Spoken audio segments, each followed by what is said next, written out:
बिस्मिल्लाहिर्रहमानिर्रहीम अस्सलामुअलैकुम नाज़रीन, मैं हूं आपका होस्ट खालिद बिलाल। सुन फेसबुक ते यूट्यूब चैनल जदीद सोलर सिस्टम।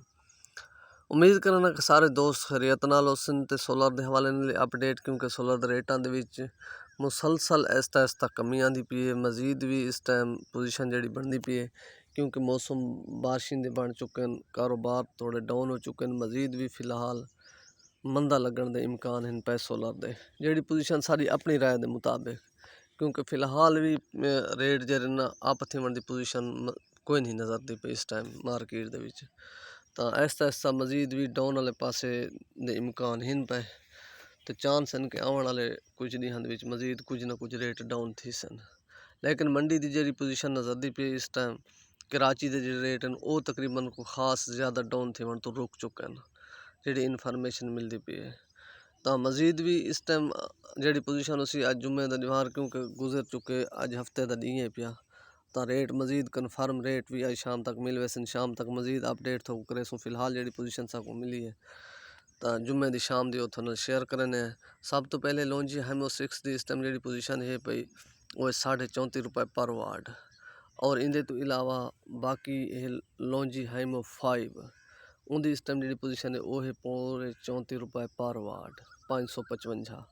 और इस तो इलावा बाकी है लॉन्जी हैमो 7 उनकी इस टाइम जी पोजीशन है उनका माल थोड़ा मार्केट के पहले आए ज़रा नॉर्मल पोजीशन का माल है, सही माल है उनका जो 45-95 वाला 600 वाट का उनका रेट पहले ज़रा डाउन है। हूँ इस टाइम उनका रेट थोड़ा अप थे आखड़े मार्केट के, क्योंकि रेट थोड़े कम वो माल थोड़ा कम है पे मार्केट के।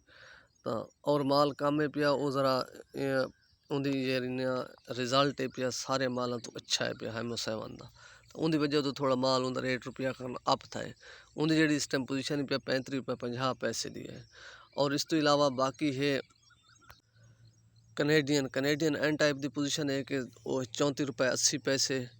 और इनके तो इलावा बाकी है कनेडियन पी टाइप 555 वाट उनकी इस टाइम जी पोजीशन मार्केट की वो है 33.5 रुपये पर वाट।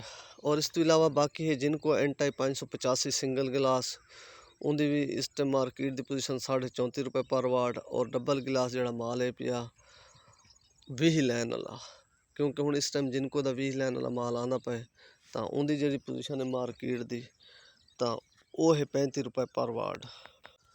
और इस तो इलावा बाकी है जिनको पी टाइप 555 वाट वो है 32.5 रुपये पर वाट।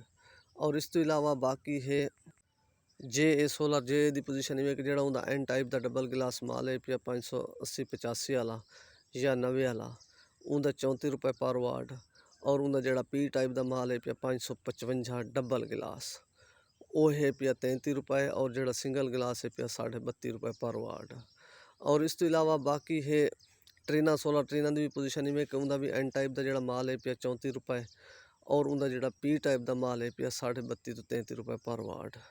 और इस तो इलावा बाकी है एस्टो एनर्जी का जो एन टाइप का माल है पिया वो है 33.5 रुपये पर वाट। और जो उनका पी टाइप का माल है 555 वाला वो है पिया 32 रुपये पर वाट। और इस तो इलावा बाकी है इनवरेक्स की पोजीशन में कि मार्केट जरा उनका डबल गिलास है पिया एन टाइप 575-80 वाला, तो वो भी मार्केट के इस टाइम 35.5 तो 36 रुपये पर वाट। और उनका सिंगल गिलास जरा 555 वाला माल है पिया 50 वाला वो है पिया 34 रुपये पर वाट। और बाकी इनके तो इलावा भी जी इंशाल्लाह अपडेट आसी वो भी थोड़ा शेयर करे सो। तो इन अपना ख्याल करे सो। दे सो इजाज़त, अल्लाह हाफिज़।